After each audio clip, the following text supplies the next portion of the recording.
Happy Christmas, merry Christmas, happy Christmas, merry Christmas. రక్షకుడు నేడు పుట్టెను. హల్లెలూయా. ప్రభువైన యేసుక్రీస్తు నామములో మీ అందరికీ వందనాలు.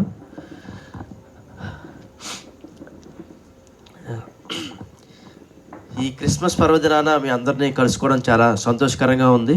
మరి కొవ్వూరులో ఇక్కడ జరుగుతున్నటువంటి క్రిస్మస్ ఆరాధనను చాలా చక్కగా మరి దేవుడు జరిపిస్తున్న విధానం బట్టి వందనాలు. మరి అలాగే మీరు కూడా చాలా చక్కగా విని దేవుని వాక్యాన్ని విని మన మధ్యలో మనం యేసుప్రభు వారు పుట్టినప్పుడు నిజమైన క్రిస్మస్ అన్నట్టు గొప్ప సందేశాన్ని విని ఉన్నాం కదా. మరి చాలా చక్కగా జరుగుతుంది. కానీ మనం లోకంలో చూస్తే క్రిస్మస్ ఎలా జరుగుతుందండి? ఎలా జరుగుతుంది క్రిస్మస్ లోకంలో? అల్లరితో కూడినటువంటి ఆటపాటలు, సో అనేకమైనటువంటి క్రిస్మస్లు మనం చూస్తున్నాం కదా. ఈ రోజున యూత్ మరి వాళ్ళు క్రిస్మస్ అనేది ఎలా జరుపుకుంటున్నారంటే వారు అసలు వాళ్ళ హృదయాల్లో క్రిస్మస్ ఉండలేదు, కానీ వాళ్ళ ఇంటిలోని క్రిస్మస్ ఉంటుంది అండి. ఎలా ఉంటుంది? ఇంటి పైన స్టారు, ఇంట్లోని బారు, ఇంట్లోని వారు కూడా ఉంటుంది కదా, ప్రతి ఇంట్లోని వారు. మరి అలాగే ఇంటి బయట కారు, అన్నీ ఉంటున్నాయి, కానీ నిజమైన క్రిస్మస్ ఉండట్లేదు. కానీ మరి మళ్ళీ తల్లి అయిన మరియా ఏం చెప్పిందంటే, మరి ఆ యొక్క రక్షకుని దేవుని యొక్క ఆనందం మరి మన హృదయంలో ఉన్నప్పుడే అది నిజమైన క్రిస్మస్ అని చెప్పింది. మరి అటువంటి క్రిస్మస్ని మనం ఈ రోజున ఎక్కడైనా చూస్తున్నామా? మరి అటువంటి నిజమైన క్రిస్మస్ మరి మన సంఘాల్లో, మన యొక్క కుటుంబాల్లో ఉంటున్నదా? సో నేను ఈరోజు అయితే నిజమైన క్రిస్మస్, మరి అటువంటి రక్షణ కలిగినటువంటి ఆ యొక్క కుటుంబాలలో నిజమైన రక్షణ ద్వారా వచ్చేటువంటి గొప్ప క్రిస్మస్, గొప్ప ఆనందాన్ని నేను ఈరోజు చూడాలనుకుంటున్నాను. కాబట్టి ప్రతి ఒక్కరి ఇంటికి వెళ్ళి వారి యొక్క కుటుంబాలు ఎలా ఉన్నాయి, వారు నిజమైన క్రిస్మస్ జరుపుకుంటున్నారా లేదా అని నేను చూడాలని ఎంతో ఆశపడుతున్నాను. కాబట్టి మొట్టమొదటిగా మరి నేను మా సంఘస్థులైనటువంటి ఆనందరావు గారి ఇంటికి వెళ్తాను. మరి ఆనందరావు గారు ఆయన యేసు ప్రభు వారిని తెలుసుకున్నా కానీ లోకంలో ఉన్నటువంటి వాటిని ఇంకా విడిచిపెట్టకుండా ఆనందరావు గారు మరి ఇంకా పరిపూర్ణంగా యేసు ప్రభులోకి రావాలని కోరుకుంటున్నాను. మరి ఆయన జీవితం ఎలా ఉందో నేను ఒకసారి చూడాలనుకుంటున్నాను. మరి ఆనందరావు గారు ఇల్లు ఇదే ఓకే. సో ఇల్లు చాలా డెకరేషన్ బాగా చేశారండి. ఇల్లు చాలా బాగుంది. ఇంటి క్రిస్మస్ అయితే చాలా బాగుంది. వందనాలండి ఆనందరావు గారు, వందనాలండి. ఆనందరావు గారు ఏంటండి మీరు ఏంటి? కూర్చొని పడిపోకండి, కూర్చోండి. నేను కూర్చోండి. అరే నన్నే కూర్చోబెడుతున్నారు. ముందు మీరు కూర్చోండి ముందు. ఫాస్ట్ జాగ్రత్త. ఆనందరావు గారు ఏంటి మీరు? వందనాలండి.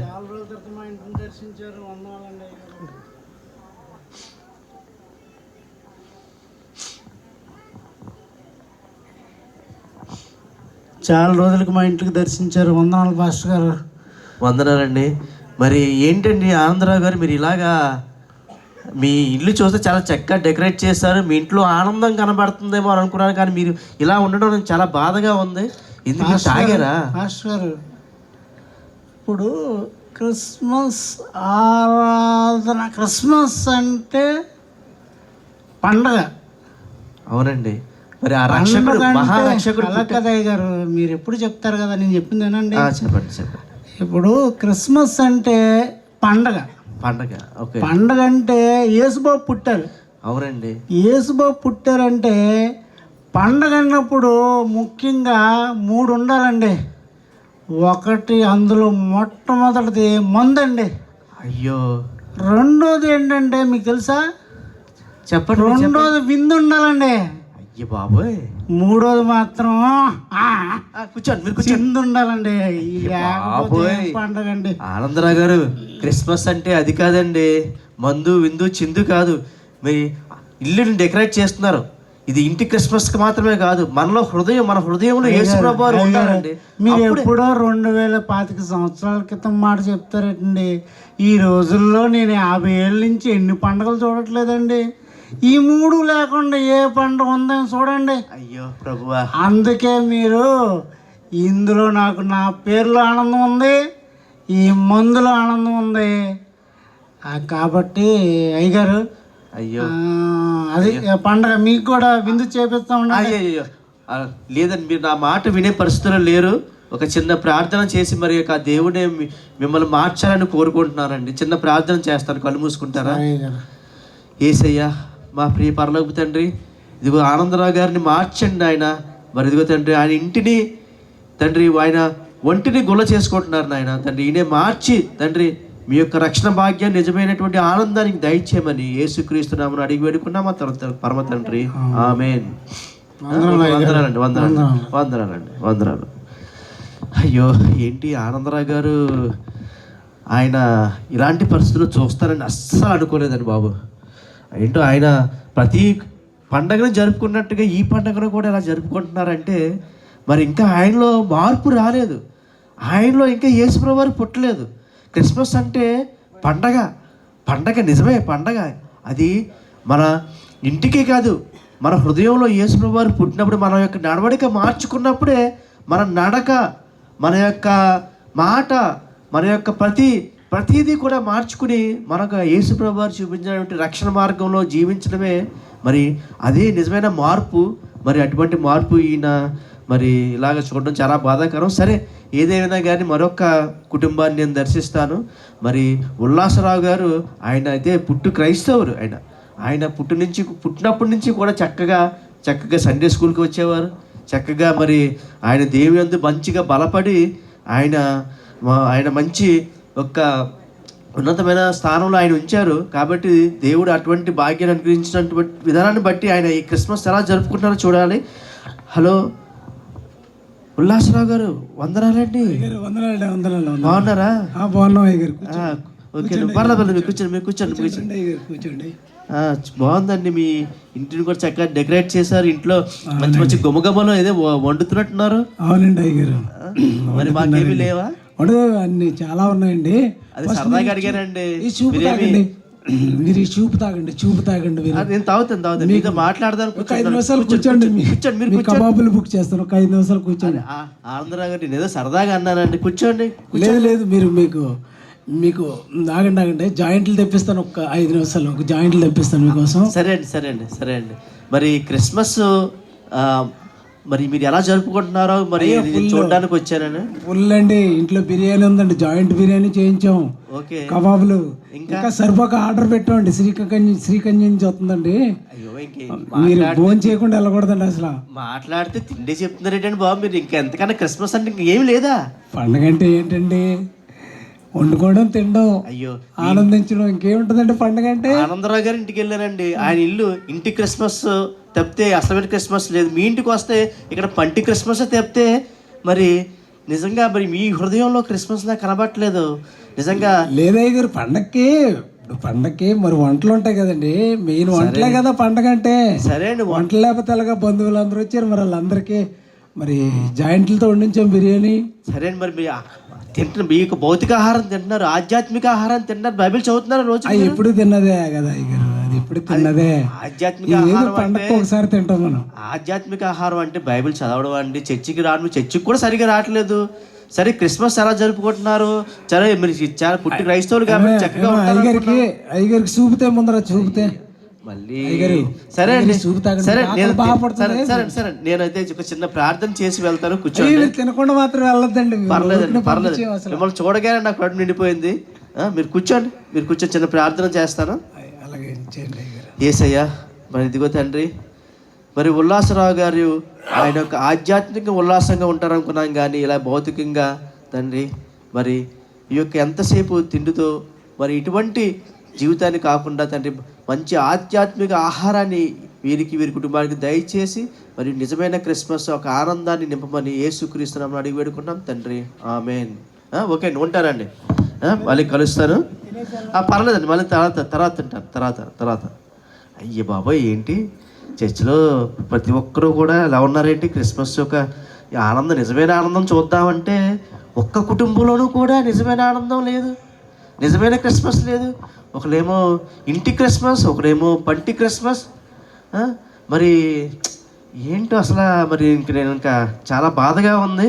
సరే, మరి నిజంగా మరి సంతోష్రావు గారు ఆయన కుటుంబం చక్కగా మారు మనసు కలిగినటువంటి ఫ్యామిలీ సంతోష్రావు గారిది.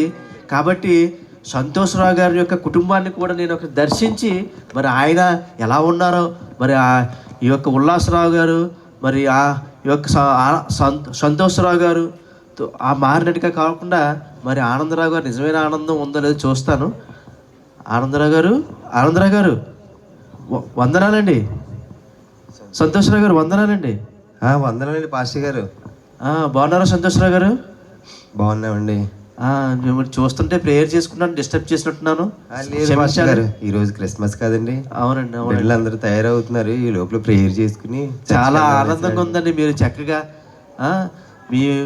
మీరు క్రిస్మస్ రోజున చక్కగా వాక్యాన్ని చదువుతూ ప్రార్థన చేసుకుంటడం నిజంగా ఇప్పుడు నాకు నిజమైన ఆనందం కలుగుతుంది. ఇప్పుడు దాకా కూడా గృహ దర్శనాలు చేశాను, కానీ ఆ యొక్క నిజమైన ఆనందాన్ని నేను పొందుకోలేదు. ఇప్పుడు నేను నిజమైన ఆనందాన్ని పొందుకుంటున్నాను. నిజంగా మిమ్మల్ని చూసిన తర్వాత మీకులాగా అనేక మంది ఫ్యామిలీలు ఉండాలని నేను కోరుకుంటున్నాను. పాస్టర్ గారు, నేను ఒకప్పుడు అలా ఉన్నామండి పాస్టర్ గారు. ఎందుకంటే నేను చిన్నప్పుడు తెలియక ఏదో నామకార్థంగా చర్చికి వెళ్ళేవాడిని, కానీ వాక్యం తెలియక ఏదో షికార్లకి సినిమాలకి ఇట్లోనే ఆనందం ఉన్నది. కానీ నేను తిరిగానండి.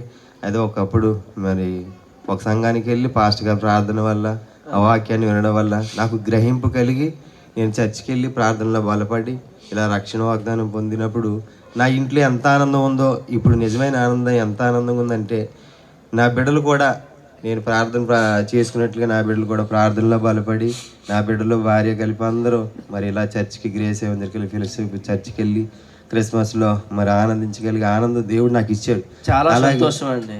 మీరు ప్రార్థన చేస్తే ఖచ్చితంగా ప్రతి ఒక్కరిని మారుస్తారు మాస్టర్ గారు. సంతోషరావు గారు నిజంగా చక్కగా కొత్త బట్టలు వేసుకున్నారు. నిజంగా మరి ఇంటి క్రిస్మస్తో పాటు మరి మీ హృదయంలో మీ యొక్క క్రిస్మస్ ఆనందాన్ని నేను చూస్తానండి. ఒక చిన్న ప్రార్థన చేస్తాను. మరి అలాగే నేను ఇంతకు ముందు మీకు ఇంటికి రాకపోయే ముందు నేను ఆనందరావు గారు, ఉల్లాసరావు గారు కుటుంబాన్ని దర్శించాను. వారి గురించి కూడా కొద్దిగా ప్రార్థనలో పెట్టండి. నేను కూడా ప్రార్థన చేస్తాను. మరి సంఘవంతం మనం ప్రార్థన చేద్దాం. ఓకే అండి, కళ్ళు మూసుకోండి. సర్వశక్తిమంతుడా, ప్రేమ కలిగిన మా ప్రియ పరలోక తండ్రి, ఇదిగో తండ్రి, మరి ఈ యొక్క సంతోషరావు గారి కుటుంబంలో నిజమైన క్రిస్మస్ ఆనందాన్ని చూస్తున్నాను ఆయన. మరి ఈయన వెలిగించబడేటట్లుగా తండ్రి అనేక కుటుంబాలు వెలిగేలాగిన తండ్రి మీ కృప చూపించమని యేసుక్రీస్తునామమున అడిగి వేడుకున్నాం మా పరమ తండ్రి. ఆమేన్. వందనాలండి సంతోషరావు గారు, వందనాలు. ఉల్లాసరావు గారు వందనాలండి. ఎలా ఉన్నావు? బాగున్నావా? బాగాలేదండి అయ్య గారు. ఉల్లాసరావు గారు బాగాలేదండి. ఏమైంది? మొన్న పాస్టర్ గారు వచ్చి నుంచి ఏదో శరీరంలో కొంచెం తేడాగా ఉన్నట్టుందండి. డాక్టర్ దగ్గరికి వెళ్దామని ఆలోచన చేస్తున్నాను. ఈలోకి మీరే వచ్చారు. అబ్బో, నాకు అలా ఉందయ్యా బాబు. ఆయన ఏం చేశాడో తెలియదు, కానీ ఇంత తిన్నా అరగట్లేదు. జాయింట్లు లేపేసిపోండి, ఇగో ఎంత తింటే అరగట్లేదు. ఏంటో మరి ఆయన ఏం మాయ చేశాడో తెలియట్లేదు. అదేనండి, ఇంతకుముందు అయితే నేను ఒక ఫుల్ బాటిల్ ఈజీగా తాగేసేవాడిను. ఇంకో బాటిల్ కావాలి. ఇప్పుడేమో ఆ వాసన చూస్తే ఎందుకో పడట్లేదండి. లేదండి, ఆయన ఏదో మొత్తం మీద ఏదో చేసేసాడు. మొత్తం మీద కాదు, మన ఇద్దరం వద్దామండి. ఈ డాక్టర్ దగ్గరికి వెళ్తే పని అవుదండి. మళ్ళీ మనం ఆయన దగ్గరికి వెళ్తాం, ఆయనే పరిష్కరించాల. తట్టుకోలేకపోతున్నాం. అసలు కొంచెం తిన్న అరగట్లేదండి. పట్టేసినట్టు ఉంటుంది అసలు. సరే వెళ్దాం పదండి పాస్టర్ గారి దగ్గరికి. మన సమయం ఎందుకు వేస్ట్ చేయడం. అయ్యగారు వందనాలండి. అయ్యి ఏం బాగండి బాబు, మీరు వచ్చి గాడి నుంచి ఇగో పట్టేసి ఉందండి. కొంచెం తిన్న అరగట్లేదు. మిమ్మల్ని కలిసినప్పటి నుంచి మీకోసం ప్రార్థన చేస్తున్నానండి. అయ్యి బాబు, దేవుడు చూసారా ఏం చేశాడో, మొత్తం అరగకుండా చేసేసాడు. తిన్నదంతా కడుపులో ఉంటుంది. అయ్యయ్యో, అయ్యి బాబు, మీరు ఏదో చేశారు, కొంచెం ప్రార్థన చేసి జరిగేలా. ఏమి చేయలేదండి, అంతా దేవుని చిత్తం. చెప్పండి. ఏదో తేడా జరిగిందండి. పొట్టంతా ఒకటే పట్టేసి అసలు మందు మీద ఉండట్లేదు, విందు మీద ఉండట్లేదు, చిందు మీద ఉండట్లేదండి. అదే నేను చెప్పాను, ప్రభు గురించి తెలుసుకోండి అయ్యా నేను ఎంతో బతిమాలను. డబ్బైన పోవాలి, జబ్బైన రావాలంటారు కదా. మరి మీకు ఇలాగ మరి ప్రభులో రావాలని మరి దేవుని చిత్తమో ఏదో తెలియదు, కానీ మీరు మారు మనసు పొందుతున్నట్టుగా నాకైతే అర్థమవుతుంది. కోరుకున్నట్టే జబ్బు వచ్చేది అయ్యారు. మరి ప్రార్థన చేయండి బాబు మా గురించి. ఏం లేదు మీరు దేవునిలో ఆయన నమ్ముకోండి. మీరు ఖచ్చితంగా ఇది తగ్గితే తప్పనిసరిగా నమ్ముకుంటాం అయ్యా. ఆయన పిలుపు ఉంది కనుకే దేవుడు మిమ్మల్ని ఎలాగోలాగా రప్పించుకుంటున్నాడండి. కాబట్టి మీరు ఆయన మార్గంలో నడబడి అన్నీ వదిలిపెట్టండి. మీ యొక్క తాగుడు అన్నీ కూడా వదిలిపెట్టి ఈరోజు నాకు ఖచ్చితంగా మరి యేసు ప్రభు గారిని ఆయన హృదయంలోకి రమ్మని ఆహ్వానించండి. నిజమైన క్రిస్మస్, నిజమైన ఆనందం మీ యొక్క కుటుంబాల్లో ఖచ్చితంగా ఉంటుంది. మీ యొక్క శారీరక బలహీనతలు అన్నీ కూడా ఆయన తీసివేస్తాడు. కళ్ళు మూసుకొని చిన్న ప్రార్థన చేద్దాం. సర్వశక్తిమంతుడా యేసయ్య, ఇదిగో నాయనా తండ్రి, మరి ఈ ఉల్లాసరావు గారు మరి ఆనందరావు గారి యొక్క జీవితాల్ని మార్చినట్లుగా తండ్రి ఇంకా అనేక మంది తండ్రి, అనేక మంది కుటుంబాలు తండ్రి మరి మారవలసి ఉండగా వారిని కూడా మార్చండి, సహాయం దయచేయండి, మీ కృపలో భద్రపరిచి తండ్రి మరి వీరిని మీ చేతులకు అప్పచెప్తున్నారని వీరి యొక్క శరీర బలహీనతలు అన్నీ తీసివేసి నిజమైన క్రిస్మస్ని వీరిని వీరి కుటుంబాలకు దయచేయమని యేసుక్రీస్తుని అడిగి వేడుకుంటా మా పరమ తండ్రి, ఆమేన్. రిలీఫ్గా ఉందండి. ప్రార్థన చేసిన తర్వాత అయ్యగారు చాలా రిలీఫ్గా ఉంది. మీరు కూడా వాక్యాన్ని వినండి. మీరు కూడా చర్చికి కంపల్సరీగా రండి. ఖచ్చితంగా దేవుడు మీకు మంచి స్వస్థత చేకూరుస్తాడు. అలాగే మేము మీ కుటుంబాన్ని దీవిస్తారండి. మేము ఎప్పుడైతే చెడుని విసర్జిస్తామో దేవుడికి కావాల్సింది యథార్థత, పరిశుద్ధత, పవిత్రత. మరి ఇటువంటి జీవితాన్ని మనం కలిగి ఉన్నప్పుడు ఆయన మనల్ని స్వస్థపరిచే దేవుడు. ఖచ్చితంగా ఇంతకు ముందు వరకు అయితే విందులోన, చిందులోన, మందులోన ఆనందం, కానీ యేసులో ఇంత ఆనందం ఉందని నేను తెలుసుకోలేకపోయాను. నిజమైన ఆనందం నిజంగా నాకు ఈరోజు దొరికిందండి. చాలా ఆనందంగా ఉందండి మిమ్మల్ని చూస్తుంటే. మరి మీరు మాత్రమే కాదు, మీరు అనేకుల్ని రక్షించి నశించిపోతున్నటువంటి ఆత్మలను మీరు అందరూ కూడా వెళ్ళి మీ వలె మార్చి మరి యొక్క నిత్య జీవం కలిగినటువంటి యేసు ప్రభు వారి యొక్క జీవితాలని వాళ్ళకి కలగజేయమని కోరుకుంటున్నాను. ఓకేనండి. వందనాలు.